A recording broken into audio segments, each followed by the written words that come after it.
আসসালামু আলাইকুম everyone. I hope also fine their listener and viewers. আশা করি সকলে ভালো আছেন। আজকে আবার একটি গুরুত্বপূর্ণ টপিক নিয়ে আপনাদের সামনে আসলাম। এই টপিকটি হচ্ছে যেটা আমরা অনেকে ইংরেজি ওয়ার্ডগুলোতে সন্দেহের মধ্যে পড়ে যাই। কোন বানানটা কি রকম হবে? ইনশাআল্লাহ আপনাদের সেই সন্দেহ দূর হবে। আমাদের সাথে থাকুন এবং ভুলের দিকে লক্ষ্য করুন। এই যে আপনারা দেখতে পাচ্ছেন CH এরপর যখন আর আসবে তখন CH এর উচ্চারণটা হবে কর মতো। উদাহরণ হিসেবে আপনারা দেখতে পাচ্ছেন এই যে CH এরপর আর, তাই আর IST যেমন ক্রাইস্ট, তারপর ক্রাইস্ট হচ্ছে খ্রিস্ট।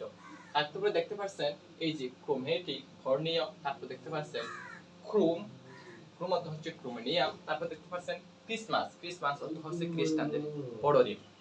তারপর দেখতে পাচ্ছেন আই আর এই যখন উচ্চারণ হবে যেমন দেখতে পাচ্ছেন ফার্স্ট অর্থ হচ্ছে প্রথম, তারপর দেখতে পাচ্ছেন বার্ট অর্থ হচ্ছে পাখি, তারপর দেখতে পাচ্ছেন শার্ট অর্থ হচ্ছে শার্ট, তারপর ও আর মিলে হয় অর, দেখতে পাচ্ছেন ওপেন রেই ঠ, অপারেটর অর্থ হচ্ছে সালানাকারী, তারপর দেখতে পাচ্ছেন ইনফিরিয়র অর্থ হচ্ছে নিকৃষ্টতম, তারপর দেখতে পাচ্ছেন আর ইউ আর, এই উচ্চারণগুলো মিশে কয়েকটা সংযুক্ত মিলিয়ে ওয়ার্ড তৈরি করা হয়েছে।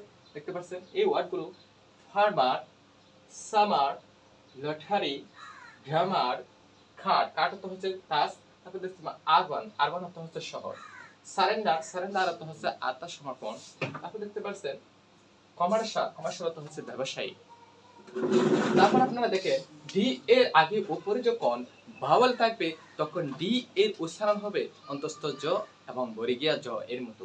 উদাহরণ হিসেবে দেখতে পাচ্ছেন এই যে জি এর পরে আর, তারপর দেখতে পাচ্ছেন এই যে ভাওয়াল এ এর পরে ডি এর পরে ই, এই দুইটা ভাওয়ালের মধ্যকারে ডি উচ্চারণটা হচ্ছে অন্তস্থের মতো, যেমন গ্রাজুয়ালি অর্থ হচ্ছে ধীরে ধীরে, তারপর দেখতে পাচ্ছেন গ্রাজুয়েট অর্থ হচ্ছে স্নাতক, তারপর দেখতে পাচ্ছেন ইন্ডিভিজুয়াল অর্থ হচ্ছে স্বতন্ত্র। এখানে দেখতে পাচ্ছেন এই যে ডি এর আগে আই এটাও ভাওয়াল, ইউ এটাও ভাওয়াল, তাই মধ্যখানে ডি তে উচ্চারণ হয়ে গেছে অন্তস্থ এর মতো। তারপর দেখতে পাচ্ছেন এডুকেশন এটা এডুকেশনও করা যাবে। এখানে দেখতে পাচ্ছেন ই এটা হচ্ছে ভাওয়াল, তারপরে ডি ইউ এটা হচ্ছে ভাওয়াল দুইটা ভাওয়ালের মধ্যখানে যখন ডি আসে এটা অন্তস্থ এর মতো উচ্চারণ হয়, তাই এডুকেশন হয়েছে। তারপর দেখতে পাচ্ছেন ডি এটা ড এর মতো উচ্চারণ হবে। তারপর দেখতে পাচ্ছেন ডি ও জি ড, তারপর দেখতে পাচ্ছেন ডাইনামিক, উদাহরণ হিসেবে প্রগতিশীল, তারপর দেখতে পাচ্ছেন ইনজেকশন আমরা জানি ইনজেকশন হচ্ছে কোনো ব্যক্তি যখন রোগাক্রান্ত হয় তাকে ইনজেকশন দেওয়া হয়, এই ইনজেকশন শব্দ অর্থ হচ্ছে সুই বা সূচি প্রয়োগ। তারপর দেখতে পাচ্ছেন ইনফেকশন অর্থ হচ্ছে সংক্রমণ বা কোনো রোগে প্রভাবিত হওয়া।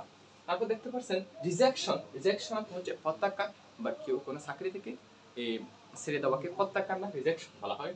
তারপর দেখতে পাচ্ছেন ইমপ্রেশন এটাকে প্রেশার বলা হয় অর্থ হচ্ছে চাপ। তারপর দেখতে পাচ্ছেন এক্সপ্রেশন অর্থ হচ্ছে অভিব্যক্তি বা প্রকাশ। তারপর দেখতে পাচ্ছেন এক্সটেনশন অর্থ হচ্ছে প্রসার। আশা করি আপনারা একটু হলেও ধারণা পাবেন। ইনশাআল্লাহ আমাদের সাথে থাকুন, ধীরে ধীরে আমরা আপনাদেরকে যতটুকু পারি হেল্প করবো। আসসালামু আলাইকুম।